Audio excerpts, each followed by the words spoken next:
మెదక్ జిల్లా కలెక్టర్ రాహుల్ రాజ్ కు Telangana high court shock ఇచ్చింది. న్యాయస్థానం ఆదేశాలను ఉద్దేశపూర్వకంగానే పాటించలేదనే ఆరోపణలపై ఆయనకు 6 నెలల జైలు శిక్షను విధించింది. అదనంగా 2000 జరిమానా కూడా చెల్లించాలని ఆదేశించింది. ఒక ఉన్నత స్థాయి ఐఏఎస్ అధికారికి ఈ విధంగా శిక్ష పడడం రాష్ట్ర వ్యాప్తంగా చర్చనీయాంశమైంది. ఈ కేసు భూ వివాదానికి సంబంధించింది. భూ హక్కుల విషయంలో ఒక మహిళ హైకోర్టును ఆశ్రయించారు.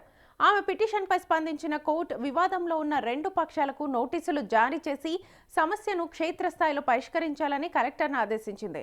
అయితే కోర్టు ఇచ్చిన గడువు ముగిసినా చర్యలు తీసుకోలేదని ఆ మహిళ మళ్లీ కోర్టును ఆశ్రయించారు. దీంతో కలెక్టర్ కోర్టు ఆదేశాలను పట్టించుకోలేదని ఆరోపిస్తూ కోర్టు ధిక్కరణ పిటిషన్ ఆమె దాఖలు చేశారు.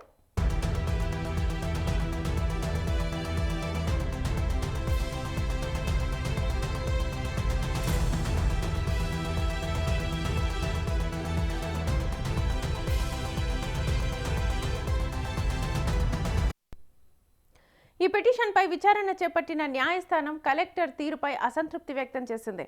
హైకోర్టు ఆదేశాలను అమలు చేయకపోవడం చట్టానికి విరుద్ధమని స్పష్టం చేసింది. ప్రభుత్వ అధికారులు చట్టానికి న్యాయస్థానాలకు లోబడే పనిచేయాలని న్యాయమూర్తి అన్నారు.